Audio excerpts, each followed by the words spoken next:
Բարևձեզ դուք գտնվում եք ուղիղ եթերում, այսօր ես հարցազրույց եմ վերցնելու իմ տատիկից, նրանք կարող եք դիմել տիկին Անահիտ։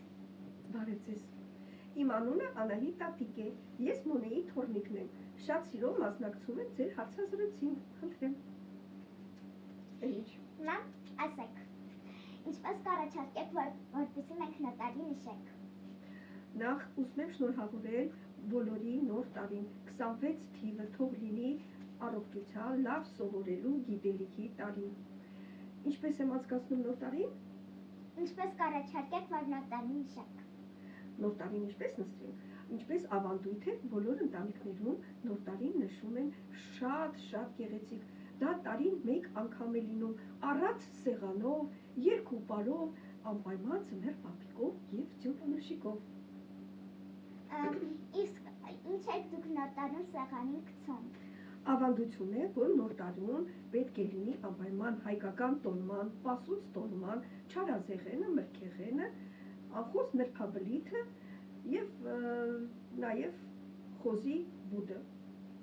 Ինչ ձևի շալեր եք հագնվում նոր տարում։ Նոր տարում հագնվում եմ ըստ շինական հորոսկոպի ավանդույթի։ Այս տարի հրեղեն ձիու տարի է և պետք է բոլորը հագնեն սպիտակ և արծաթագույն ինչ-որ նախշա քարերով մի բան գեղեցիկ։ Հրեղեն ձին 60 տարին մեկ անգամ է լինում, իսկ 12 տարի մեկ անգամ ձիու տարի է լինում։ Ինքս 72 տարի առաջ ձիու տարի եմ ծնվել, Պեգաս սպիտակ ձիու տարի, թռչող ձիու տարի, որը բնորոշ է այն մարդկանց, ովքեր սիրում են երգել, պարել, բանաստեղծություններ գրել։ Իսկ նոր տարում ինչ ձևի տնածառ կդնեք։ Քանի որ հրեղեն ձիու տարի կարելի էր փայլերը շատ դեղնավուն անել, իհարկե կանաչ եղևնին լավ է, իսկ եթե կանաչ եղևնի չունեք, արհեստական եղևնու վրա կարելի է գեղեցիկ ձևավորել։ Մենք ունենք բնական եղևնի, խնդրեմ, ձևավորել եք, նախշազարդ և այո, շատ սիրում ենք իրար, ինքը երևի թե մի տարու կեսական է, հետո կմեծանա, այդպես մյուս տարի այսպես կլինի և մենք ավելի շատ խաղալիքներ կզարդարենք ու նպատակներ կունենանք։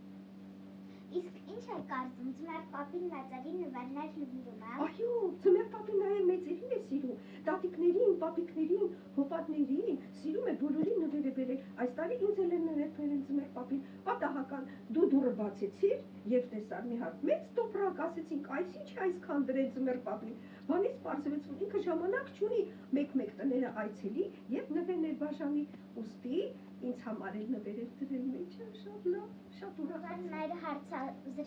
հարցազրույցությունը ավարտեց։ Ցտեսություն։